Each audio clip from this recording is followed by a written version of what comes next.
السلام عليكم ورحمة الله وبركاته. دمان داودياشا نغو حيران بيج كنا سيدو كلا يوتيوب كنا عادي بمحسنتين شير دها سبسكرايب دها لايك دها سودو هذا برامج كمان تانكا هاللينو أرمها الصومالية أيضا مالمها يسوي حوجستين نقطرها أمني يمد السياسات يمد بالشيء كسو جهاد دمان ومد الصومالية أيضا أنو لحظة وجرنو بربر يكلياع يقبيالد barnaamijka halkan waxaan kaga hadlaynaa dhiirigelin dhamaan iyo bogaadin ku baraarujin dhamaan ummadda Soomaaliyeed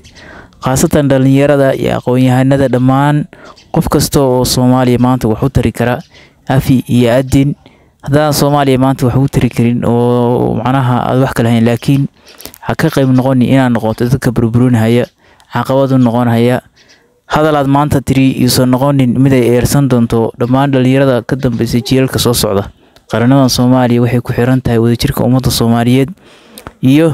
dawlad awood leh oo dhisan oo qaran ah marka hada maanta wax beeran ka dhig wax beero waxbarashada sidaan ku dadaal waxbaro aqoon iyo waxa weeyaan tacliinta kor u qaadideeda waxbarashada dhiirigelinteeda sidoo kale wadajirka ummadda isku keenida dhibaatooyinka iimaanaya xalintooda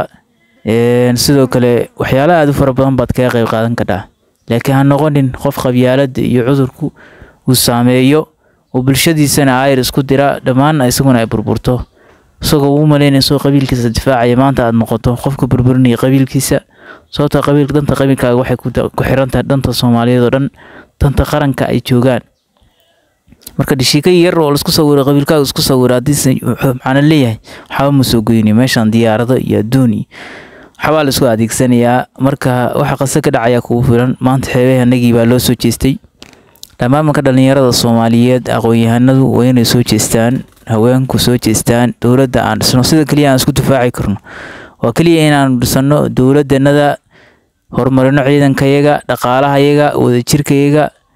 inta haddaan ku dadaalno waxay noqon kartaa mid anagoo dhan taageerta anagoo dhan horumarna gaarsiisa meel kasta waxa weeyaan caalamka sumcaddii iyo sharafkii iyo karaamadii aan ku lahayna dib u soo celisa oo maasantiin